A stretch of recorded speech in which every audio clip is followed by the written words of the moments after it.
শয়তান স্বীকার করার জন্য বনে জঙ্গলে ঘোরার দরকার কি ভাই?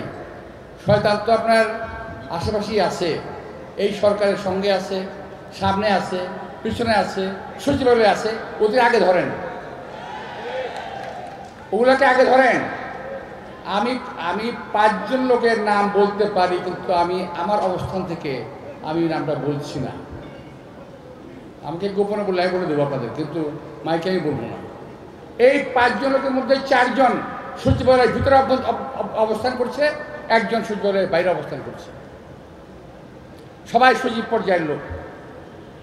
দয়া করে এই ধরনের লোকগুলোকে, এই ধরনের লোকগুলো শুধু সচিবালয় নয়, বাংলাদেশের প্রত্যেকটি জায়গায় আওয়ামী লীগ গত 17 বছরে সরকারের রন্ধ্রে রন্ধ্রে এই সমস্ত লোকগুলোকে বসিয়ে গেছে।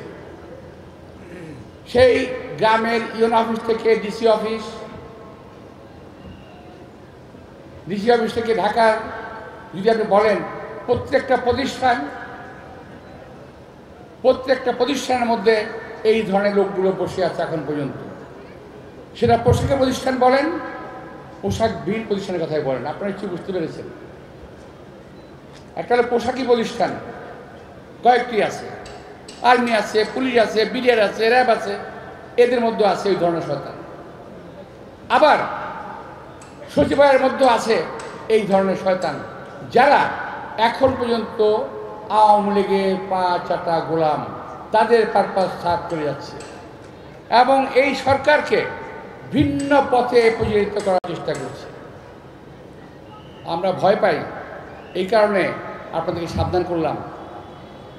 আমার যদি কথা ভুল হয়ে থাকে আমাকে ক্ষমা করবেন, আর যদি ঠিক হয়ে থাকে আমার কথাগুলো চিন্তা করে দেখবেন আমি যা বলছি এই কথা সত্যি কিনা। হ্যাঁ, অনেকে বলতে পারেন যে আওয়ামী লীগ সবটা শয়তান না, আর আমি বরাবর বলেছি, আগে বলছি, এখনো বলি, কোনো ভদ্রলোক আওয়ামী লীগ করে না। যদি কোনো ভদ্রলোক আওয়ামী লীগ করে, সে কিন্তু একসময় আওয়ামী লীগ থেকে বেরিয়ে যায়। এই ধরনের একজন ভদ্রলোকের সঙ্গে আমার সেদিন দেখা হয়েছিল। আমাদের জাস্টিসের ছেলে কি আবুল হাসান, একসময় পররাষ্ট্রমন্ত্রী ছিল, আওয়ামী লীগের এমপিও ছিল আবুল হাসান সম্ভবত। ওনার সঙ্গে দেখা হয়েছে, বললাম কী রে ভাই, আপনি কি আওয়ামী লীগ ছেড়ে দিয়েছেন নাকি? বলে যে না, ভোটটা আওয়ামী লীগ কি দেবো, তবে আওয়ামী লীগ করবো না। উনি আর ভদ্রলোক, কোনো ভদ্রলোক আওয়ামী লীগ করে না, কোনো সভ্য লোক আওয়ামী লীগ করে না, কোনো ভালো লোক আওয়ামী লীগ করে না, সমস্ত শয়তান লোকেরা আওয়ামী লীগ করে। সুতরাং এই শয়তান লোকগুলো শুধুমাত্র পাবলিকের মাঝে অবস্থান করার কথা ভাববেন না, সকল প্রতিষ্ঠানের মধ্যে এই ধরনের শয়তান লুকিয়ে আছে। দয়া করে তাদের দিকে নজর দেবেন। যারা টেবিল হ্যান্ড শুরু করেছে অভিযান, তাদের প্রতি অনুরোধটা আমাদের থাকবে। প্রিয় ভাইয়েরা, আজান দিয়ে দেবে, আমি আপনাদের আর সময় নষ্ট করবো না। আমি আপনাদের কাছে অনেক বক্তব্য রাখলাম, একটু ঠিক পাবলিকের মতো না, ঘরোয়া যে বক্তব্য রেখেছি। সাংবাদিক ভাইয়ের সামনে আছেন, আমি কথা বলার সময় তো আর রাগ করে কথা বলতে পারি না, খোলামেলা কিছু কথা বলে ফেলছি।